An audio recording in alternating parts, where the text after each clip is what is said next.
আসসালামু আলাইকুম রহমতুল্লাহ। কিছুদিন আগে আমি আমার ফেসবুক আইডি থেকে একটা পোস্ট করছিলাম যে আমাদের মাদ্রাসার কিছু এতিম অসহায় ছাত্রদের জন্য জামার দরকার, কাপড়ের দরকার। তো কয়েকজন ভাই তাদের সহযোগিতার জন্য এগিয়ে এসেছিলেন। তারই সুবাদে আমরা প্রাথমিকভাবে আমাদের মাদ্রাসার 5 জন ছাত্রীদেরকে জামা কাপড় তাদের জন্য তৈরি কইরা আজকে তাদেরকে প্রদান করলাম। এখন বর্তমানে 4 জন উপস্থিত আছে, আর একজন উপস্থিত নাই, তাকে পরবর্তীতে দেওয়া হবে ইনশাল্লাহ। আমাদের 4 জনের মধ্যে 5 জনের মধ্যে আজকে 4 জন গায়ে দাও।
আসলাম জামা গায়ে দাও আর হিসাব গায়ে দাও, জামা গায়ে দাও।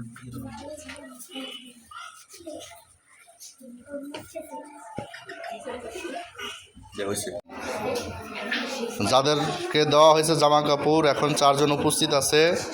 4 জনের মধ্যে একজন মেয়ে ছাত্রী আর 3 জন ছাত্র। আপনারা সবাই এদের জন্য দোয়া করবেন, আল্লাহ যেন এদেরকে বড় আলিম হওয়ার তৌফিক দেন, আমিন।